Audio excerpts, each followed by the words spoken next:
حضرت عوام ابن حوشب رضی الله تعالی عنه فرمای نزلت مرة حیا و یوزل یو محلی باندې تیریدم و الى جانب ذلك الحي مقبره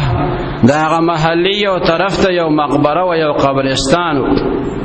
زه چې هغه ځای ته لاړم د هغه مقبره انشق القبر یو قبر چې دا اوچودو فخرج رجل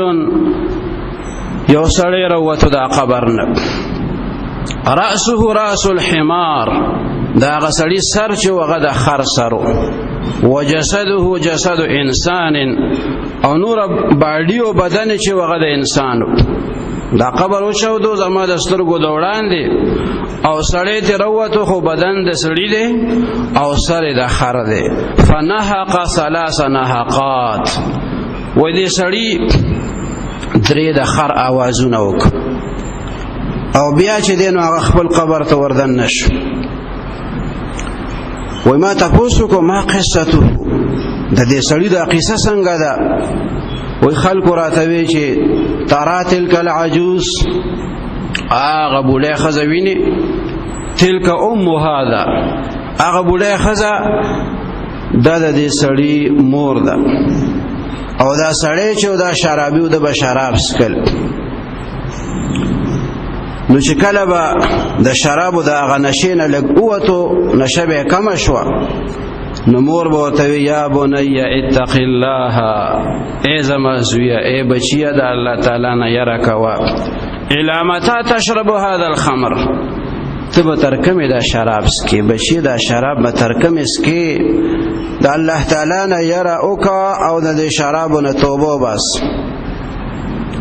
نو مور به ورته دا خبره وکړه او دې سړی به ورته وی چې انما انت تنحقین کما ينحق الحمار وای مور ته وی چې ته خو بس د خر غونتی आवाजونه خلکو ته کې د خرې غونتی برلېږي او د خر غونتی आवाजونه کې نو مور ته د خرې نسبت دې سړی کولو فمات بعد العصر مازیګر نه پس دې مړ شو دا سړی مړ شو مازیګر په وخت کې اوس اره ورځ چې مازیګر شي نو دې د قبر نه رابار شي او په دغه حالت کې دا چې تاولیدو او درې आवाजونه وکي د خر आवाजونه وکي او بیا قبر ته وردن نشي نو چې مور ته